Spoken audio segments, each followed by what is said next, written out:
बिहार में मुस्लिम और यादवों के वोट्स को साधना इतना आसान नहीं है और एमवाई समीकरण जो कि राजद की है, अब उसे चुनौती देने के लिए प्रशांत किशोर ने एक नई नीति ला दी है।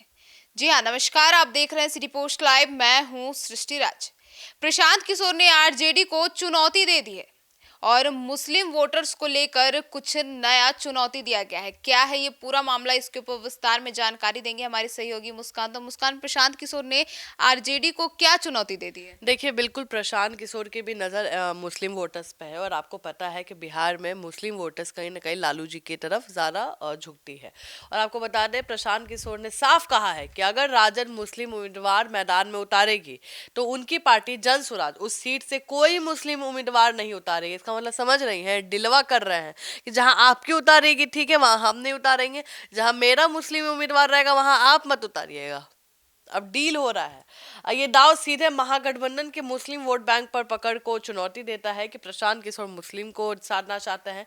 पीके का कहना है कि जो पार्टियां खुद को मुसलमानों की नेता बताती है उन्हें भी घोषणा करना चाहिए कि जन सुराज जहां मुस्लिम उम्मीदवार उतारेगा वहां महागठबंधन कोई मुस्लिम उम्मीदवार नहीं उतारेगा। जी। तो मुस्कान, पीके का मुस्लिम वोटों पर स्टैंड क्या है? देखिए, पीके ने घोषणा की है कि जन सुराज आगामी चुनाव में मुसलमानों की आबादी देखकर उनके अनुपात में प्रतिनिधित्व देगा और उनका फोकस केवल सीटों की संख्या नहीं बल्कि बिहार में बदलाव लाने की लड़ाई पर है। उनका संदेश है कि मुस्लिम समुदाय को सिर्फ लाभ के लिए वोट नहीं देना चाहिए बल्कि बिहार के लिए बदलाव में सहयोग करना चाहिए। तो मुस्कान, ये जो रणनीति है महागठबंधन पर, वो कैसे असर डाल सकती है? बिल्कुल डाल सकती है। देखिए, इस कदम से महागठबंधन खासकर आरजेडी की जो मुस्लिम वोट बैंक पर जो पकड़ है वो प्रश्न चिन्ह लग गया है।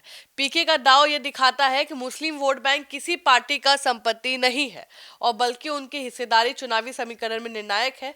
अगर महागठबंधन पीके की शर्त मानता है तो मुस्लिम उम्मीदवारों की जो बंटवारा है राजनीति में प्रभावित कर सकती है। मान लीजिए कि प्रशांत किशोर किसी मुस्लिम उम्मीदवार को उतारते हैं और राजद भी किसी मुस्लिम उम्मीदवार को उतारती है तो ऑब्वियसली जो राजद उतारेगी उधर ही वोट जाएगा। प्रशांत किशोर उसी को तोड़ना चाह रहे हैं, तो बोल रहे हैं कि जहां आप उतारिएगा वहां हम नहीं उतारेंगे।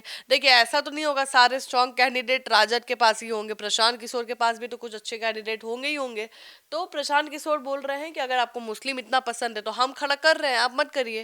जी, तो मुस्कान, प्रशांत किशोर आखिर मुस्लिम वोटरों पर इतना राजनीति का निशाना क्यों बना रहे हैं? क्योंकि बहुत मुश्किल है, बहुत मुश्किल काम है। देखिए, स्वर्ण जाति भले एनडीए के साथ है लेकिन कभी ना कभी उनमें हल्का फुल्का चला जाता है, इधर उधर डिवाइड होता है।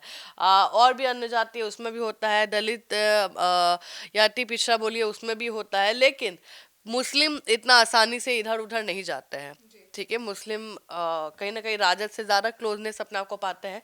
तो पीके का मानना है कि कुछ पार्टियां मुस्लिम वोट बैंक को अपने फायदे के लिए इस्तेमाल करती है और बदलाव की दिशा में काम नहीं करती है। तो जन स्वराज का फोकस है कि वोटों के पीछे सिर्फ सत्ता की राजनीति नहीं बल्कि बिहार में सुधार और बदलाव की प्राथमिकता मिले।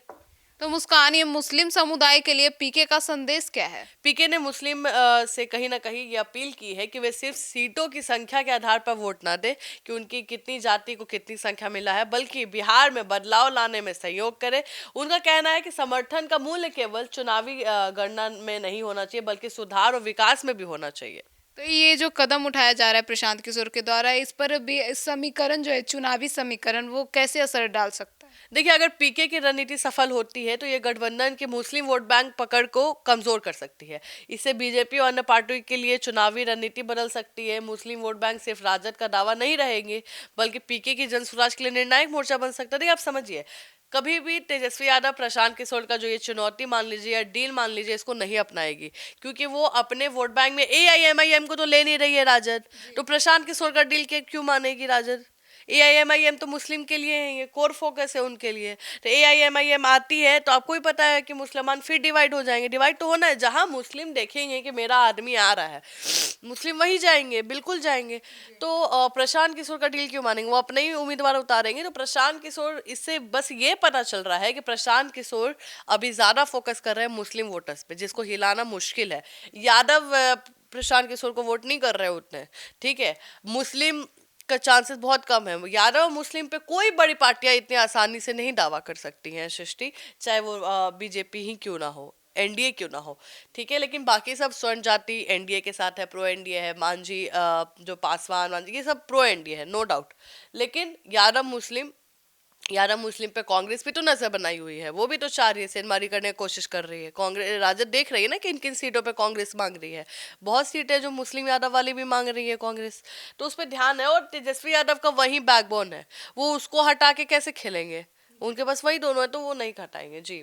तो सुना आपने हमारे इस डिबेट को। तो अब प्रशांत किशोर का यह जो दाव है महागठबंधन के लिए वो कितना चुनौतीपूर्ण साबित होगा और यह आने वाले चुनाव में साफ होगा। और एक बात तो तय है, अब बिहार की सियासत में मुस्लिम वोटों की भागीदारी और उनकी राजनीतिक ताकत पर सभी की नजरें टिकी हुई है। देखना यह होगा कि कौन अपनी राजनीतिक बदल कर इस खेल में बढ़त हासिल करता है और कौन पीछे रह जाता है। यही है बिहार की राजनीति का नया चेहरा, रणनीति, चालाकी और बदलाव की लड़ाई। अब इस पूरे मामले पर आपकी क्या राय है, कमेंट सेक्शन में जरूर बताइएगा। तो फिलहाल इस खबर में इतना ही। आगे की खबरों के लिए जुड़े रहिए हमारे साथ। धन्यवाद।